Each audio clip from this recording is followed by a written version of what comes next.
Carl Jung discovered something that will shatter everything you thought you knew about empaths and love. If you're someone who feels everything, who absorbs emotions like a sponge absorbs water, and you've ever loved someone you couldn't have, Jung found that your heartbreak wasn't just pain. It was a psychological rupture so profound that it literally breaks open sealed chambers in your soul that most people will never access in their entire lives. This isn't about sensitivity. This isn't about being too emotional or loving too hard. This is about a specific type of psychological architecture that Jung spent decades studying, a rare configuration of consciousness that makes empaths experience impossible love in ways that fundamentally differ from how most humans process rejection. When an empath loves someone they can't have, Jung discovered, something happens at the soul level that he called psychological fragmentation, followed by sacred reassembly. Your entire sense of self doesn't just crack. It explodes into 1,000 pieces, and in that explosion, you're forced to see parts of yourself you've been unconsciously hiding since childhood. The empath's curse, as Jung privately referred to it in his journals, is that you don't just love the person. You become a living receiver for their unexpressed emotions, their hidden wounds, their soul's deepest longings. You feel what they won't let themselves feel. You carry what they're too afraid to carry, and when they walk away, you're left holding emotional weight that was never entirely yours to begin with. Most therapists will tell you this is codependency. They'll say you need boundaries, that you're enmeshed, that you've lost yourself in another person. But Jung knew something they don't. Empaths who love impossibly aren't losing themselves. They're experiencing what he called transpersonal love, a psychological phenomenon where your consciousness temporarily merges with another's in ways that reveal both the beauty and the absolute devastation of what human connection can become when it operates without the protective barriers most people maintain. You've probably wondered why this particular person's absence feels like you're missing an organ, why their energy still lives in your body even though they're gone, why you can feel them thinking about you even when months have passed without contact. Jung would tell you this isn't imagination. This is your empathic system still processing the energetic entanglement that occurs when someone like you loves without walls, without protection, without the psychological armor that keeps most people safe from this level of heartbreak. But here's what Jung found most remarkable. The breaking open isn't the end of your story. It's the violent beginning of something most people will never understand. If you're someone who's been shattered by loving an empath you couldn't have, or if you are that empath still carrying pieces of someone who's gone, I need you to stay with me. Because what Jung discovered about what happens next will change how you see every moment of pain you've endured. Share in the comments if you've felt this, if you've loved as an empath and been broken open in ways you couldn't explain to anyone who hasn't lived it. Jung made a discovery about empaths that completely contradicts what modern psychology teaches about boundaries and self-protection. He found that empaths who experience impossible love aren't damaged by their openness. They're operating with what he called permeable soul boundaries, a psychological configuration that existed in ancient healers, mystics, and what he termed the sacred wounded. Your ability to feel everything isn't a flaw in your design. It's an evolutionary adaptation that marks you as someone whose consciousness hasn't calcified into the rigid separation that most adults develop as protection against a world that demands you shut down to survive. When you love someone you can't have, your empathic system doesn't just register your own grief. You're simultaneously processing their confusion, their fear of intimacy, their unresolved trauma that makes them unavailable, their longing for connection that battles with their terror of being truly seen. Jung documented case after case of empaths who could describe in precise detail what their impossible love was feeling, thinking, struggling with, even when that person was thousands of miles away and hadn't spoken to them in years. This isn't psychic ability, though Jung didn't dismiss that possibility. This is your nervous system's capacity to read and hold emotional frequencies that most people's psychological defenses filter out completely. Think about the moment you met this person. You probably felt them before you consciously understood what you were feeling. There was a recognition that happened beneath language, beneath thought, beneath your rational mind's ability to categorize what was occurring. Jung called this soul recognition at the empathic level. Your system identified someone whose emotional wounds resonated at the exact frequency of your own unhealed places. This is why the connection felt so powerful, so inevitable, so utterly beyond your control. You weren't just attracted to them. Your unconscious mind recognized them as someone who could show you, through their unavailability, exactly where you still needed to heal your relationship with love itself. But here's where Jung's insight becomes almost unbearably profound. The person you chose, or who chose you, was never randomly unavailable. Empaths, he found, are unconsciously drawn to people whose emotional unavailability mirrors their own hidden unavailability to themselves. You pour everything into them while remaining mysteriously unavailable to your own needs, your own worthiness, your own right to receive the quality of love you so freely give. The impossible love becomes a mirror showing you how you treat yourself, how you abandon yourself while trying to save someone else, how you make yourself emotionally homeless while trying to build a home in someone who has no room for you. Jung observed that empaths often come from childhoods where they learned to monitor the emotional temperature of their environment for survival. You became hypervigilant to other people's feelings because your safety depended on keeping the adults around you emotionally regulated. You learned to sense the storm before it arrived, to feel the shift before it became visible, to carry emotional responsibility for situations you didn't create and couldn't control. This early training created your empathic superpowers, but it also created a pattern where you automatically sacrifice your own emotional needs to maintain connection with others. The impossible love reactivates this ancient wound, and in the breaking open that follows, you're finally forced to feel the full weight of how long you've been abandoning yourself. Carl Jung identified something that will fundamentally change how you understand what happened to you. He discovered that when an empath loves someone impossible, they enter what he called the dark night of the empathic soul, a psychological death that most people never experience because they've never loved without self-protection. This isn't depression, though it can look like depression to people who don't understand its spiritual function. This is ego death at the empathic level. Every identity you built around being the one who understands, who heals, who holds space for others, collapses when the person you poured yourself into walks away as if your love meant nothing.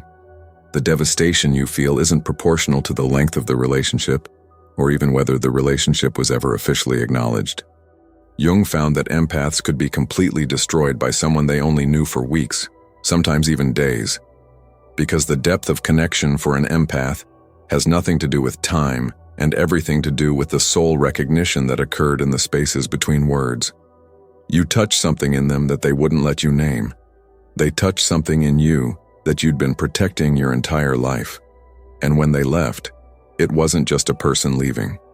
It was the death of your belief that loving purely, feeling deeply, and giving completely would be enough to make someone stay. Jung documented what happens in the aftermath of this breaking open, and what he found was extraordinary. Empaths who are shattered by impossible love go through a process he called forced individuation. While most people individuate gradually over decades, learning slowly to separate their identity from their relationships, empaths who love impossibly are thrust into individuation violently and all at once. You have no choice but to find yourself because the person you'd been unconsciously using as a mirror for your own worth is gone. You have no choice but to learn to hold your own emotional intensity because there's no one left to receive it. You have no choice but to discover who you are when you're not performing the role of understanding, accepting, waiting, hoping. This process feels like dying because, in a very real psychological sense, it is death. The empath who loved without boundaries must die so that the individuated empath who loves with sovereignty can be born.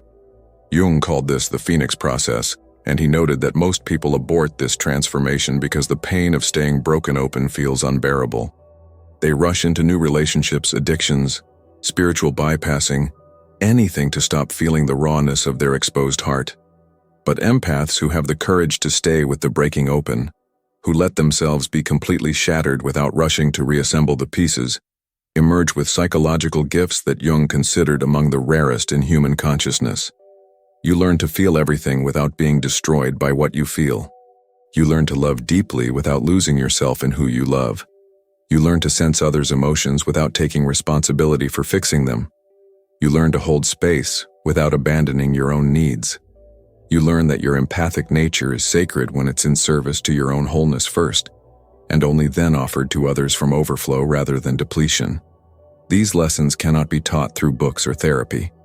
They can only be learned through the excruciating tutorial of loving someone impossible and surviving the death of who you were before you knew that love wouldn't save you.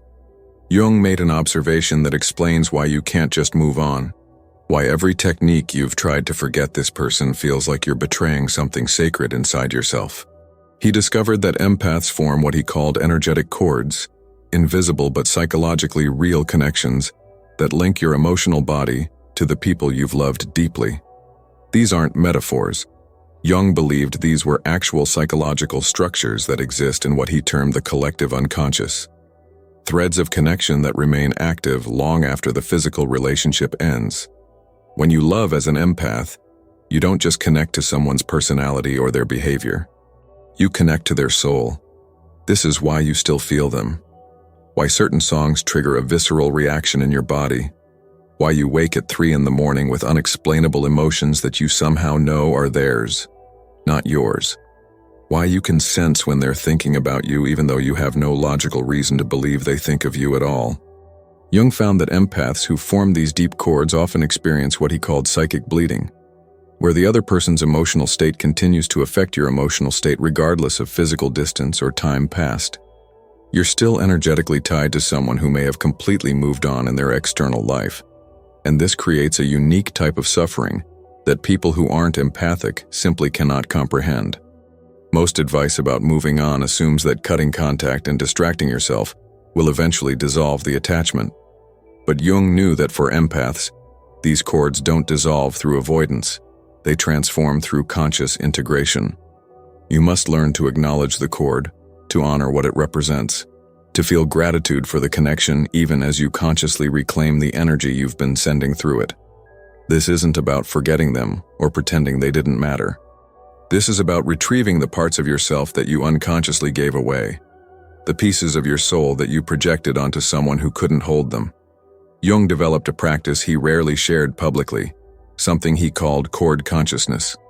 He would have empaths sit in meditation and visualize the energetic cord connecting them to their impossible love. Not to cut it violently, which only creates psychic wounding, but to transform it. To let it remain as a thread of gold that honors the connection while no longer draining your life force. To bless the other person's journey while releasing your attachment to being part of that journey. To acknowledge that you can love someone eternally in the realm of souls while accepting that your human lives are not meant to intertwine. This practice, Jung found, allowed empaths to maintain their empathic gifts while developing what he called sovereign boundaries, the ability to feel connection without energetic entanglement. But here's what Jung wanted empaths to understand most. The cord you formed with this impossible person, as painful as it's been, taught you something crucial about your own empathic system. It showed you that you have the capacity to love at soul depth, to recognize and honor another being's essence, to offer presence that most humans never learn to give.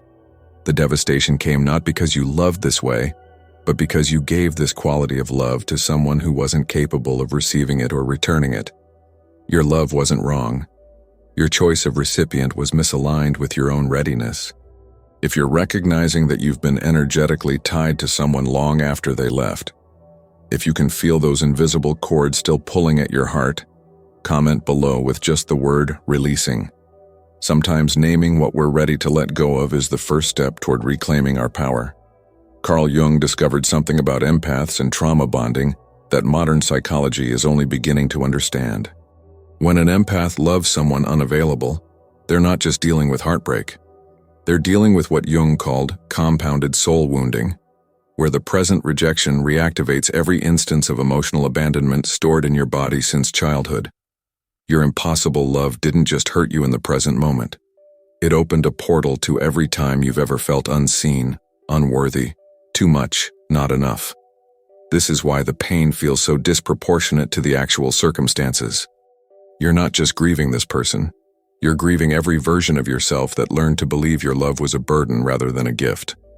Jung worked extensively with empaths who had dismissive or emotionally unavailable parents, and he found a devastating pattern. These children learned to read the emotional needs of their caregivers with microscopic precision, developing their empathic abilities as a survival mechanism. If you could sense your mother's mood before she exploded, you could modify your behavior to keep yourself safe. If you could feel your father's disappointment before he voiced it, you could become whatever he needed to avoid rejection. Your empathic gifts were forged in the fire of having to earn love by managing other people's emotions, and this created a template where love became synonymous with work, effort, proving, performing. When you encountered your impossible love, Jung would say your unconscious mind recognized them as the perfect person to recreate this childhood dynamic. They were unavailable in exactly the way your parents were unavailable. They gave you just enough attention to keep you hoping, but never enough to make you feel secure.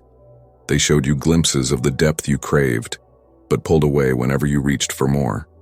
And your empathic system, trained since childhood to believe that if you just try harder, feel deeper, understand better, eventually, you'll earn the love you deserve, went into overdrive trying to heal them into availability.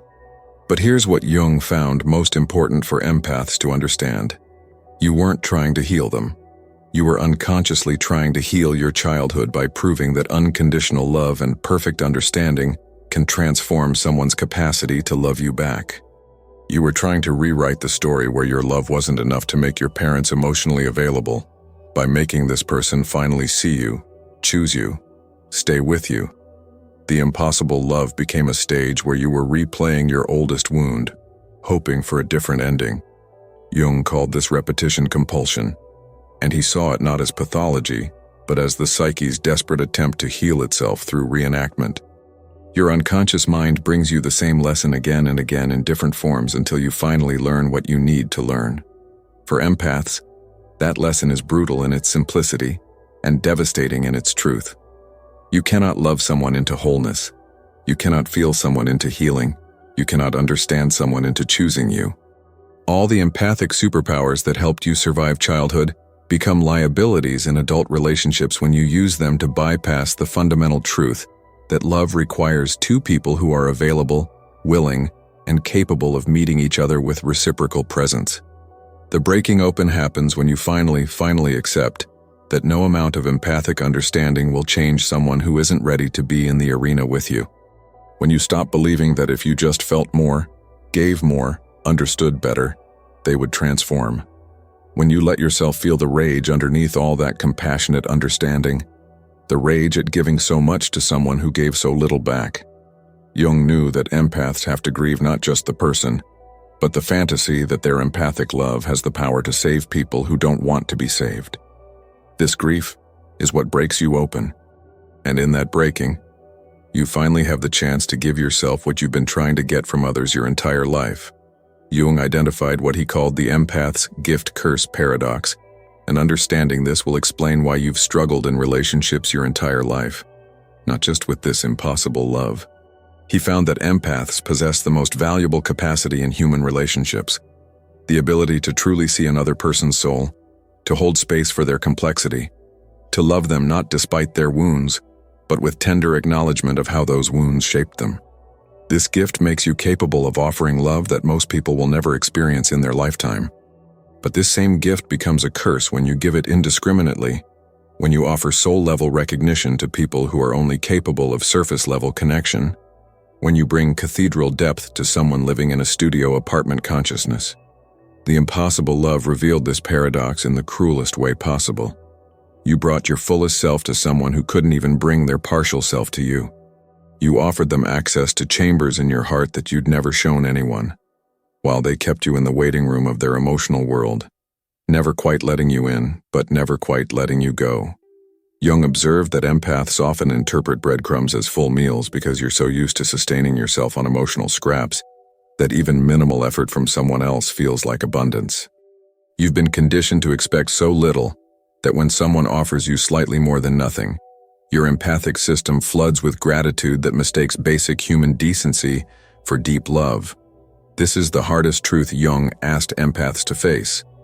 You've been in love with potential rather than reality, with who this person could become rather than who they actually are, with the connection you felt in fleeting moments rather than the relationship they were willing to build with you consistently. Your empathic ability to see people's highest potential is beautiful when directed at yourself, but becomes self-abandonment when you use it to excuse someone's inability or unwillingness to show up for you. You've been making excuses for behavior that hurts you, calling it understanding. You've been accepting treatment you'd never tolerate a friend accepting, calling it compassion. You've been staying in emotional poverty, calling it unconditional love. Jung developed a practice he called the mirror reversal, where he'd ask empaths to imagine directing all the empathy, understanding, and compassionate recognition they give to others back toward themselves. He'd ask them to feel what happens in their body when they extend to themselves even a fraction of the tenderness they so freely give away. Most empaths, Jung found, experience this as almost unbearably painful at first. You've spent so long focusing on others' needs that turning that focus inward feels selfish, wrong, like you're betraying your fundamental nature. But Jung insisted this reversal wasn't betrayal. It was homecoming. The breaking open created by impossible love serves one primary function in Jung's framework. It forces you to stop outsourcing your sense of worth to how well you can love other people and start developing worth through how well you can love yourself. Every moment you spent trying to decode their mixed signals, you could have been learning to trust your own clarity. Every hour you spent hoping they'd change, you could have been changing your relationship with your own enoughness. Every day you accepted less than you deserved, you were teaching yourself that your needs don't matter as much as your ability to accommodate others' limitations. The person you loved impossibly was showing you, through their unavailability, exactly what you've been doing to yourself your entire life. Being unavailable to your own needs, abandoning yourself to maintain connection, giving yourself away in hopes that someone will finally value what you've sacrificed. Jung would ask you this question, and I need you to sit with it. If you brought the same empathic presence to your own heart that you brought to this person who couldn't receive it, how would your life be different? What would change if you became the one who sees you, holds you, chooses you, stays with you? Share in the comments if this truth is landing, if you're recognizing where you've been available to everyone except yourself. Sometimes the most radical thing an empath can do is witness their own heart. Carl Jung made a discovery about what happens after the breaking open that will give you hope when you're convinced you'll never recover from this devastation. He found that empaths who fully experience the dissolution of impossible love undergo what he called sacred reconstruction, where the self that emerges from the breaking is fundamentally different from the self that entered it. You don't go back to who you were before you loved this person. You become someone you've never been, someone who carries both the gifts of your empathic nature and the boundaries that keep those gifts from destroying you. Jung observed that most people try to heal by rebuilding their old self, by returning to the person they were before the heartbreak. But for empaths, this is impossible and actually undesirable. The old self was the version of you that was available to be shattered this way, that had permeable boundaries and insufficient self-worth, and an unconscious belief that your value came from how much you could give to others. That version of you needed to die, not because she was bad or wrong, but because she was incomplete. She knew how to love others but not how to love herself. She could hold space for everyone except her own heart. She could see everyone's worth except her own. The reconstruction happens slowly, often imperceptibly. You start noticing moments where you choose differently, where someone shows you who they are through their actions, and instead of making excuses, you believe them. Where you feel yourself starting to pour energy into someone who isn't reciprocating, and you consciously pull that energy back to yourself. Where someone's words and behavior don't align, and instead of trying to bridge that gap with your empathic understanding, you simply walk away. These moments feel small, almost insignificant, but Jung knew they were evidence of the most profound psychological transformation possible. You're learning to love yourself as fiercely as you've loved others. Jung called this the integration of the inner beloved, where you develop an internal relationship with yourself that's so nourishing, so present, so unconditionally accepting, that external relationships become enhancement rather than necessity. You stop looking for someone to complete you because you've learned to be whole within yourself. You stop seeking someone to see you because you've learned to witness your own depth. You stop needing someone to choose you because you've finally chosen yourself. This doesn't mean you don't desire partnership. It means you desire it from fullness rather than emptiness, from sovereignty rather than need, from choice rather than desperation. The reconstructed empath in Jung's framework becomes what he called a conscious lover. You maintain your capacity to feel deeply, to see souls, to offer profound presence, but you do so with discernment. You no longer give your gifts to people who can't value them. You no longer mistake intensity for intimacy or potential for reality. You no longer abandon yourself to maintain connection with people who aren't fully present. You learn to recognize available love when it appears, and you have the courage to receive it even though receiving feels more vulnerable than giving ever did. Jung found that empaths who complete this reconstruction often attract entirely different quality of people into their lives. The emotionally unavailable stop feeling magnetic because you've healed the wound that made their unavailability feel like home. The people who take without giving back lose their appeal because you're no longer trying to earn love through depletion.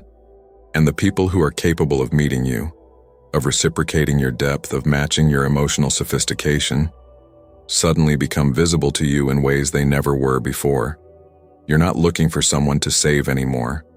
You're looking for someone to build with, someone who's already done their work, someone who can love you without you having to teach them how. The impossible love was never meant to be your ending. It was meant to be your initiation into becoming the version of yourself who knows that your empathic nature is a sacred gift that should only be offered to people who recognize it as such. You're not broken because this love broke you open. You're finally becoming the person who knows her own worth. Carl Jung spent his final years reflecting on the patterns he'd observed in empaths who'd survived impossible love, and what he concluded was this: your capacity to be shattered by love that couldn't be wasn't your weakness. It was evidence of your soul's refusal to settle for anything less than truth, even when truth brought devastation. In a world that teaches people to protect themselves through emotional detachment, through cynicism, through never fully opening their hearts, you remained dangerously open. You loved anyway. You felt everything anyway. You offered yourself completely anyway. And that courage, Jung believed, is what ultimately transforms impossible love from tragedy into sacred initiation. The person you loved impossibly served as your teacher in the most painful curriculum available to human consciousness. They taught you about your capacity for depth, about the difference between intensity and intimacy, about how you'd been abandoning yourself while trying to be everything to someone else. They taught you that love without reciprocation isn't noble sacrifice, it's self-betrayal. They taught you that understanding someone's wounds doesn't obligate you to accept behavior that harms you. They taught you that your empathic gifts are precious and should only be given to people who can match your level of emotional availability and consciousness. Jung would want you to know that every tear you cried over this person was washing away old programming about your worthiness. Every night you spent awake wondering why you weren't enough was actually your psyche dismantling the belief that your value comes from being chosen by others. Every moment you felt abandoned by them was teaching you to stop abandoning yourself. The pain had purpose. The breaking served your becoming. The impossible love was preparing you for available love with someone who can actually meet you. But here's what Jung found most beautiful about empaths who emerge from this experience. They become beacons for other people who are struggling with similar wounds. Your willingness to feel everything, to break open rather than shut down, to transform pain into wisdom rather than bitterness, creates permission for others to do the same. You become living proof that empaths can love deeply and maintain sovereignty, that feeling everything doesn't mean being destroyed by what you feel, that impossible love can be survived and even transmuted into something sacred. The reconstructed empath that Jung described carries a specific quality that he called tempered radiance. You're still deeply feeling, still able to see souls, still capable of profound connection. But now, you're boundaried. Now you're discerning. Now you love yourself as much as you love others. Your light still shines, but it's no longer unprotected. You've learned to offer your gifts wisely, to people who can receive them, in contexts where reciprocity exists. You've learned that the highest form of love isn't loving someone despite how they treat you. It's loving yourself enough to require that how they treat you reflects your actual worth. If you've made it to the end of this exploration, I want to honor something in you. You've been brave enough to look at the most painful experience of your life and ask what it came to teach you. That willingness to find meaning in suffering is what Jung called the mark of an individuated soul. You're not just surviving this impossible love. You're allowing it to forge you into someone who will never again settle for crumbs when you deserve the whole feast. I'd be deeply honored if you'd share in the comments what your impossible love taught you about yourself, about your worth, about the kind of love you're now ready to call in. Your story might be exactly what another empath needs to hear to keep going. And if this has helped you see your heartbreak through a new lens, I'd love for you to subscribe so we can continue exploring the deeper psychology of becoming whole. Share this with another empath who needs to know that their capacity to feel everything is their superpower, not their flaw. Thank you for trusting me with this sacred time, for having the courage to feel deeply in a world that often demands numbness, and for being willing to transform your pain into wisdom. Your empathic heart isn't broken. It's breaking open into its fullest expression. Until we meet again in the next exploration of what it means to love and be human.